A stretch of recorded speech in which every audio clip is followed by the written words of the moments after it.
1960년 7월 7일, 한 남성이 밀워키에서 더부큐로 가는 버스를 탔습니다.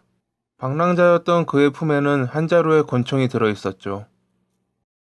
더뷰크에 도착한 남성은 근처 부동산에 들러 자신을 휴가 중인 회계사라 소개하며 당분간 머무를 방을 알아봐 달라고 합니다.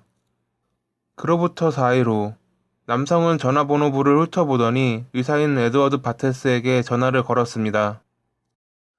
남성은 에드워드에게 자신이 아내와 함께 이곳에 놀러 왔는데 아내가 최근 수술받은 부위를 부여잡고 통증을 호소한다며 지금 자신이 있는 곳으로 와달라고 말했습니다.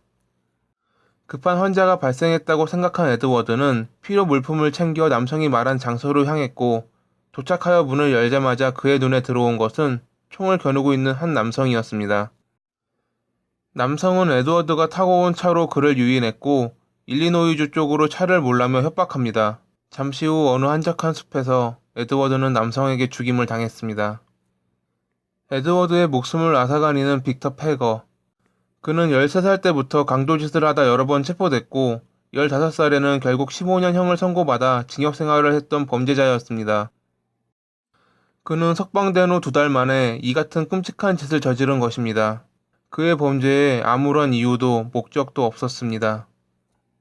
며칠 후 그는 에드워드의 차량을 팔기 위해 한 중고차 매장에 들렸고 그곳에서 체포되었습니다. 빅터를 본 점원이 그가 FBI 10대 수배자 명단의 인물과 닮았다 생각하여 신고했기 때문입니다.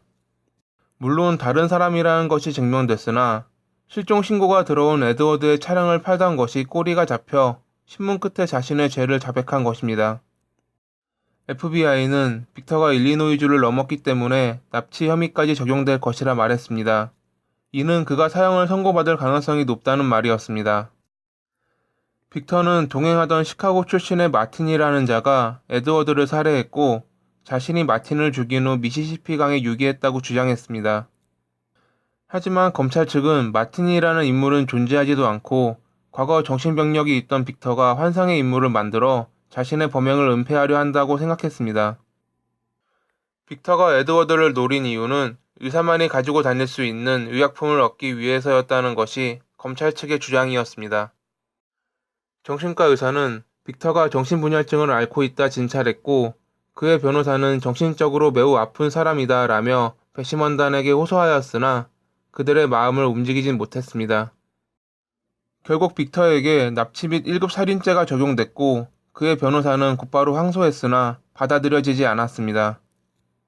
당시 아이오와주의 주지사인 해롤드 휴즈는 사형제도 반대자였기에 케네디 대통령에게 연락하여 빅터에 대한 사면을 요청했으나 거절당했습니다. 빅터는 마지막 식사로 조리되지 않은 올리브 한 알갱이를 부탁합니다. 자신이 죽고 나면 무덤에서 평화의 상징인 올리브 나무가 싹트기를 바란다는 게 그의 바람이었다고 합니다.